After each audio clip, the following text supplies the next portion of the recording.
नमस्कार प्रिय मित्रों, आप सभी का स्वागत है हमारे चैनल पर। मित्रों, आज मैं आपको पितृपक्ष यानी पितृ यज्ञ के 16 दिनों के बारे में बताऊंगा।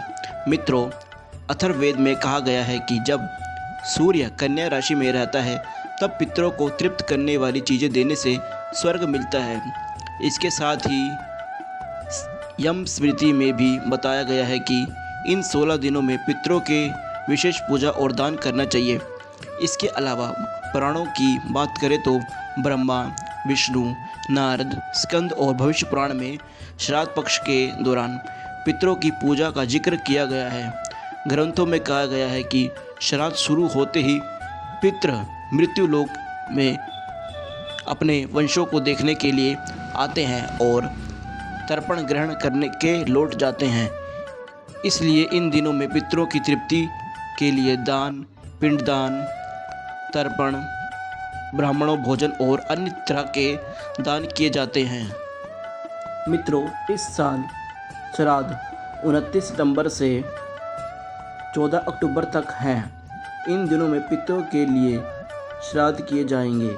ग्रंथों में बताया गया है कि इन दिनों में पितृ धरती पर अपने कुल के लोगों के घर वायु रूप में आते हैं और श्राद्ध तर्पण से संतुष्ट होकर अपने धाम चले जाते हैं।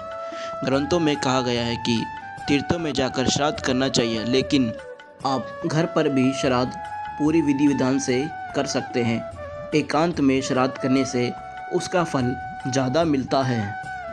मित्रों, श्राद्ध तिथि पर सूर्य से पहले उठकर नहाए, साफ कपड़े पहनकर पितरों की तृप्ति के लिए श्राद्ध और दान का संकल्प ले। श्राद्ध होने तक कुछ ना खाए। 8वें मुहूर्त यानी कुपुत काल में श्राद्ध करें, जो कि 11:30 से 12:30 तक होता है। दक्षिण दिशा में मुंह रखकर बाएं पैर को मोड़कर घुटने को जमीन पर टिका कर बैठे। तांबे के चौड़े बर्तन में जौ, तिल, चावल, गाय का कच्चा दूध, गंगा जल, सफ़ेद फूल और पानी डालें। हाथ में कुशा घास रखें और उस जल को हाथों में भरकर सीधे हाथ के अंगूठे से उसी बर्तन में गिराएं।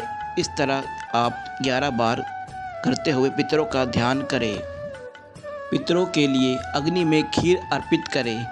इसके बाद पंच बलि यानी देवता, गाय, कुत्ते, कौवे और चींटी के लिए अलग से भोजन निकाल लें। ब्राह्मण भोजन कराएं और श्रद्धा के अनुसार दक्षिणा और अन्य चीज़ों का दान करें। मित्रों, अब मैं आपको बताऊंगा कि श्राद्ध देने का अधिकारी कौन कौन है। पिता के लिए पिंड दान और जल तर्पण पुत्र को करना चाहिए। पुत्र ना हो तो पत्नी और पत्नी ना हो तो सगा भाई भी श्राद्ध कर्म कर सकता है। मार्कंडेय पुराण में कहा गया है कि अगर किसी व्यक्ति का पुत्र ना हो तो उसकी बेटी का पुत्र भी पिंड दान कर सकता है। अगर वह भी ना हो तो पत्नी बिना मंत्रों के श्राद्ध कर्म कर सकती है। पत्नी भी ना हो तो कुल के किसी व्यक्ति द्वारा श्राद्ध कर्म किया जा सकता है। माता पिता कुंवारी कन्याओं को पिंड दान कर सकते हैं। शादीशुदा बेटी के परिवार में कोई श्राद्ध करने वाला ना हो तो पिता उसको भी पिंड दान कर सकता है। मित्रों, आशा करते हैं आपको यह जानकारी अच्छी लगी होगी। ऐसी ही जानकारी प्राप्त करने के लिए हमारे चैनल को सब्सक्राइब करना ना भूलें और इस वीडियो को ज़्यादा से ज़्यादा शेयर कीजिए। आप पे आपके पितरों का आशीर्वाद सदा बना रहे। अब मैं आपसे आज्ञा लेता हूँ। मिलेंगे आपसे अगले वीडियो में, तब तक के लिए नमस्कार।